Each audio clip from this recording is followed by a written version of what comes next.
With 237 members responding to the call, the chair declares the presence of a quorum. Majority Leader. Madam Speaker, next of our colleagues to avail of the privilege is the gentleman from the party list Magdalo. I move for the recognition of the Honorable Gary Alejano. So move, Madam Speaker, Your Honor. The Honorable Gary Alejano is recognized to deliver his privilege speech. Thank you, Madam Speaker. Madam Speaker, my esteemed colleagues and our countrymen, pleasant day to everyone. I rise on a matter of personal and collective privilege concerning the extraordinary servicemen and women who comprise our armed forces. Today marks the second year observance of the Armed Forces of the Filipino People Week. This is pursuant to Republic Act 10664, which yours truly was one of the main authors. Republic Act 10664 declares the last full week of August as the Armed Forces of the Filipino People Week,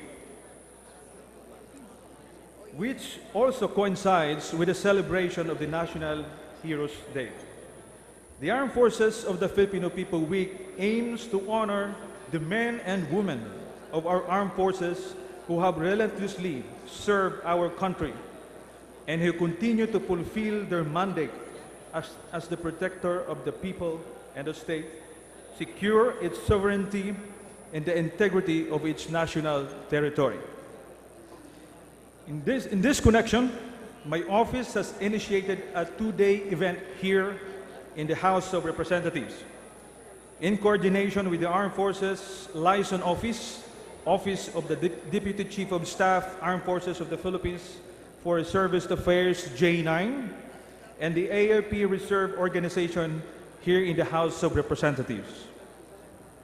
The two-day event starts with the exhibit at the South Wing lobby, where you can find various displays from the Army, Navy, Air Force, and the Reserve.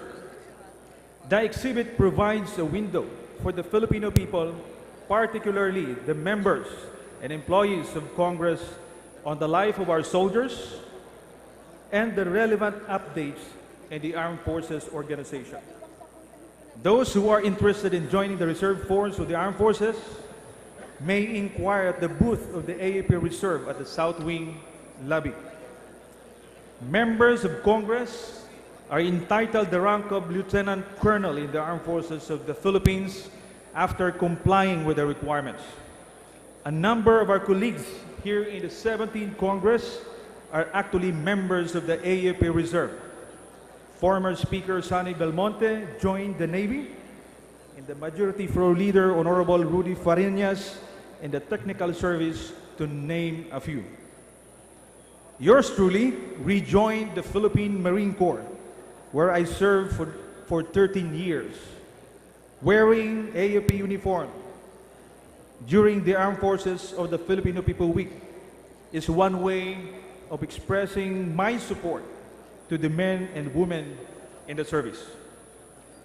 On the second day, which is tomorrow, a mass will be held at the North Wing lobby at 12:30 p.m. to pray for the souls of our departed soldiers and the protection of those left behind. Shortly after, that will be a forum at the second floor South Wing Annex, and your presence and support will be highly appreciated.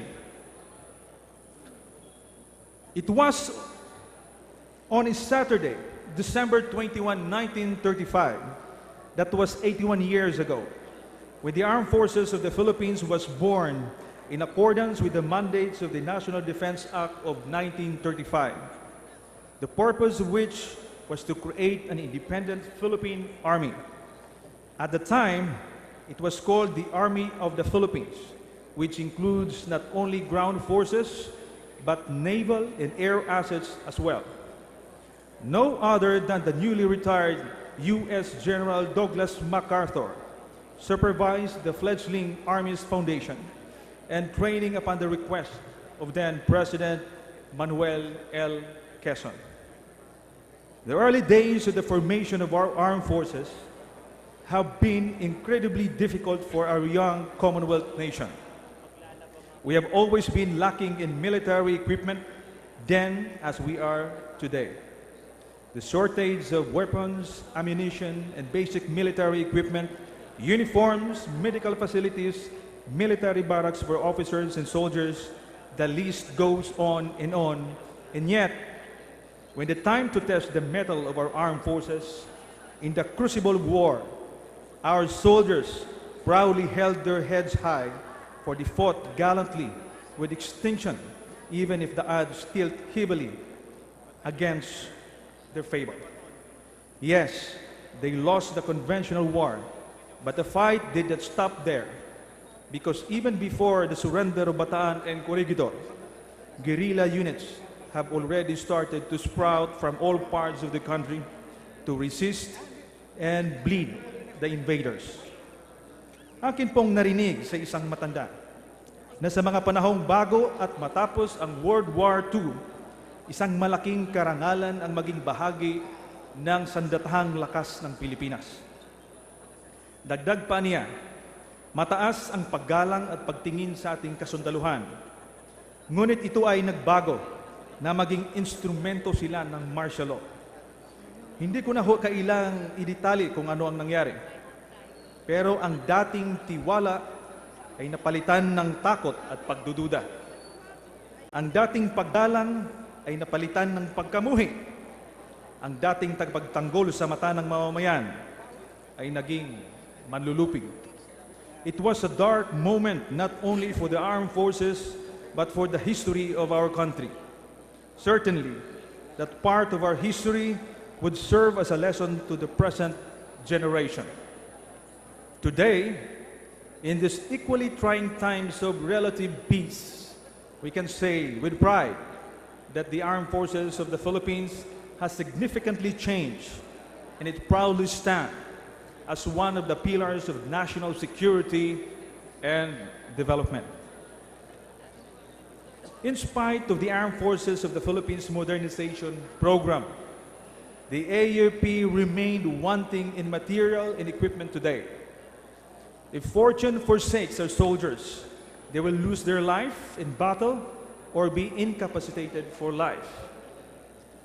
In the last 10 years, an estimated 2,000 of our servicemen have perished in combat, or about 17 deaths per month. Karamihan sa kanila ay may mga pamilyang naiwanan, mga supling na lalaki na walang ama. Kaya naman, binuo ang Armed Forces of the Philippines Educational Benefit System Office upang mapag-aral ang mga anak ng mga nasawing sundalo. I would like to take this opportunity as well to thank non-government organizations like the Heroes Foundation for helping the orphans of our soldiers. A week ago, I watched the video clip when President Duterte visited the Armed Forces of the Philippines General Hospital. A young Army officer blinded by the explosion of an improvised explosive device, or IED, was in despair and cried unashamedly on the shoulders of the President because he will now join the ranks of physically disabled people. Many of our soldiers have lost their arms or legs. Even today, some wounded soldiers still die in combat unnecessarily due to severe loss of blood simply because of the delay to evacuate them. Sa mga oras na ito, mayroong combat operations sa Basilan at Sulu laban sa Abu Sayyaf. Kahapon lamang sa araw ng kagitingan, 15 sundalo mula sa 35th Infantry Battalion ang nasawi sa Patikul, Sulu, laban sa Abu Sayyaf. Ako po ay nakikiramay sa kanilang mga pamilya.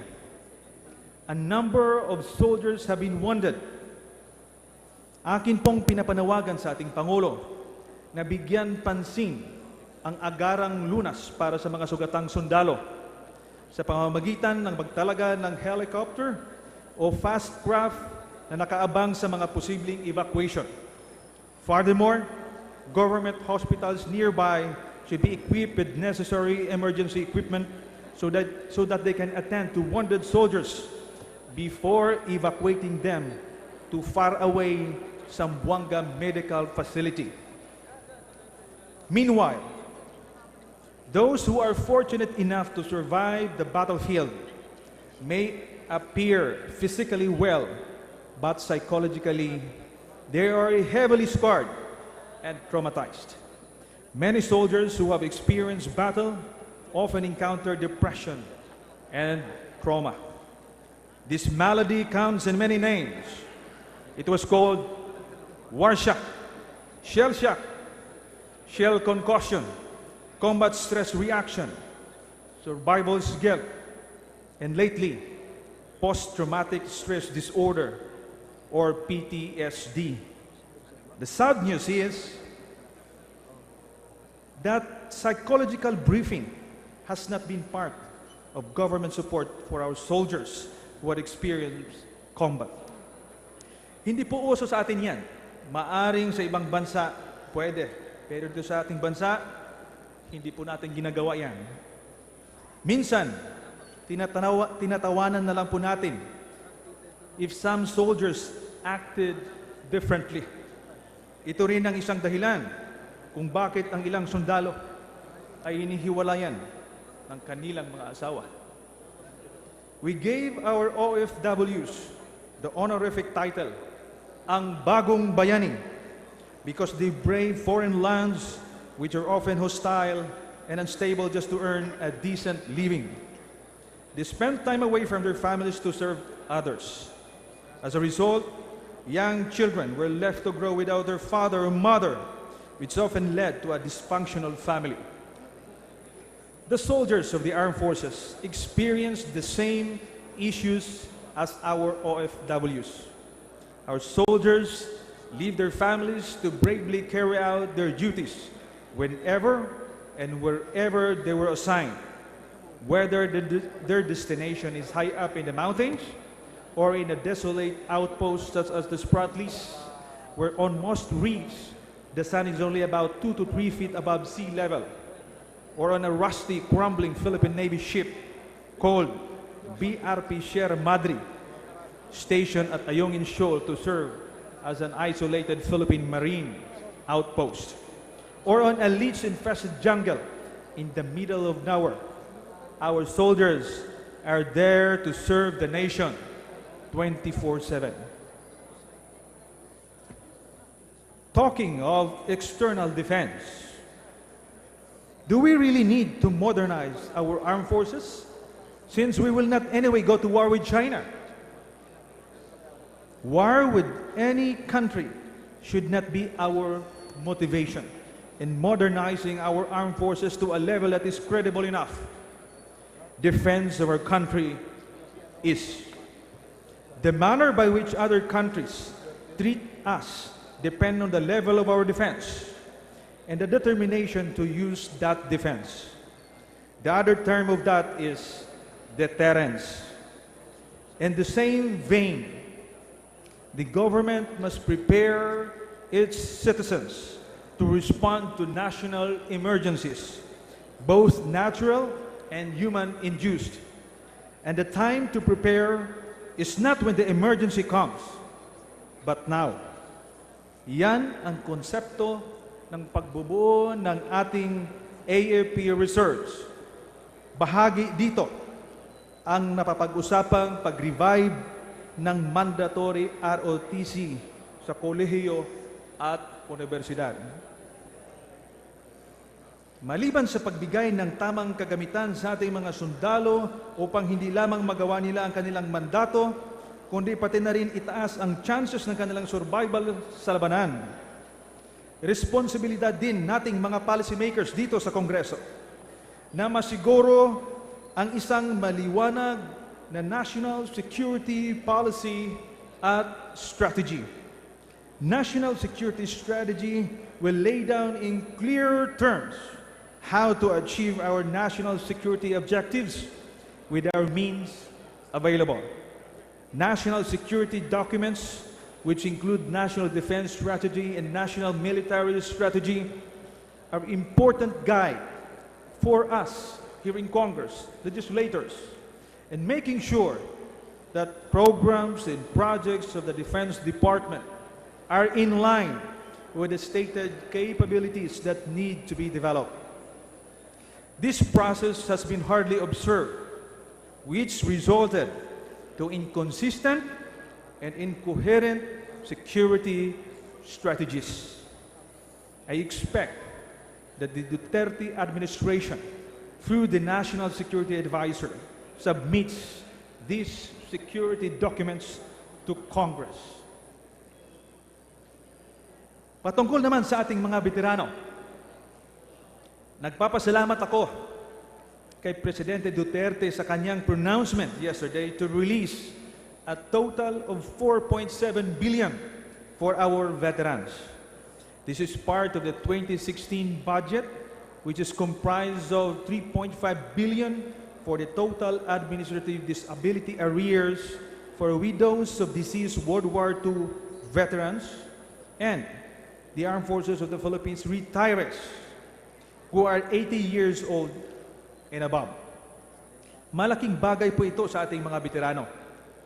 Nais kong pasalamatan ang dating chairman ng Committee on Veterans Affairs and Welfare, Honorable Herminia Roman, sa kanyang pagpupunyaging mapasa ito sa nakaraang Kongreso.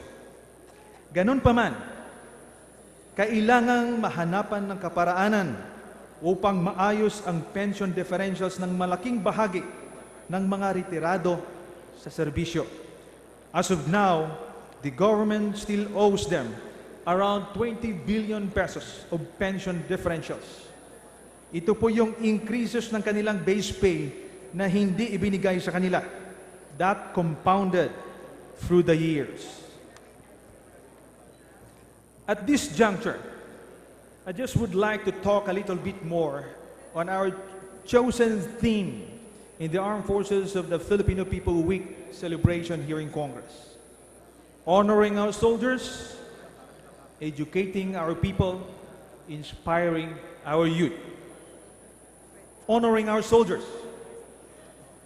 Ako po ay naiinggit kapag marinig ko sa ibang bansa, lalo na sa bansang Amerika, kung gaano nila nirerespeto at binibigyang halaga ang kanilang mga sundalo. You would often hear, "Thank you for your service." Kahit ako, na di naman citizen ng kanilang bansa, pero nararamdaman ko ang kanilang paggalang. Sinasabi sa akin, "Thank you for your service to your country."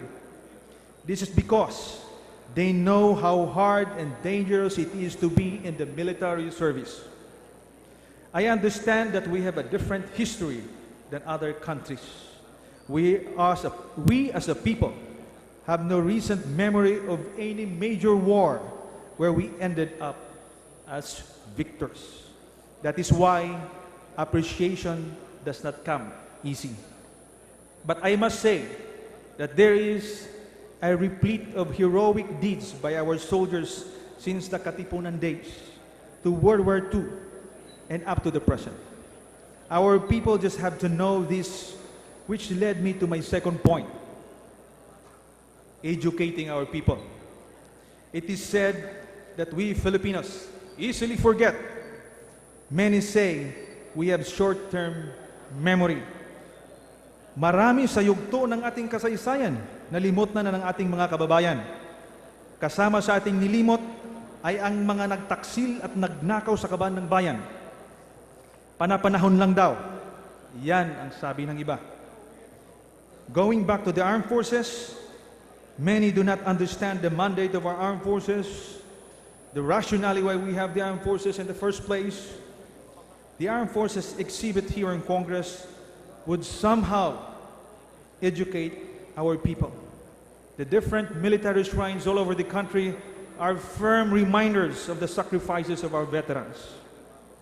I observe as well that most of our educational institutions fail to inculcate upon our youth our hope for the future, as we say it, historical facts and sense of service to our country. Magtanong ho tayo sa mga kabataan ngayon, hindi naman ho natin nila lahat, patungkol sa kasaysayan ng ating bansa. Most likely, they won't be able to answer. If we ask our youth today on their views about our veterans who fought for our country, some may answer. Isa pa yan sa nagdudulot ng problema sa budget dahil sa pension.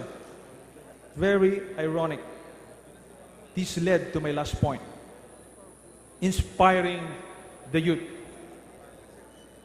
Paano pa natin ma-inspire ang ating mga kabataan na magsilbi bilang sundalo sa bansa kung kulang ang kanilang kaalaman sa kagitingan ng ating mga ninuno at veterano?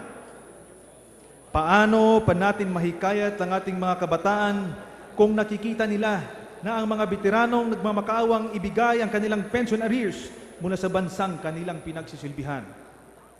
Paano pa natin mabigay ang nararapat na dignidad ng ating mga veterano kung para silang nagpapalimos sa mga ospital para sa kanilang karamdaman? Let us not only remember their gallant sacrifices during the last full week of August. Let us all take this opportunity to express our gratitude, admiration, and support to the brave and dedicated protectors of our country. Today and every day, we are indebted to our gallant soldiers.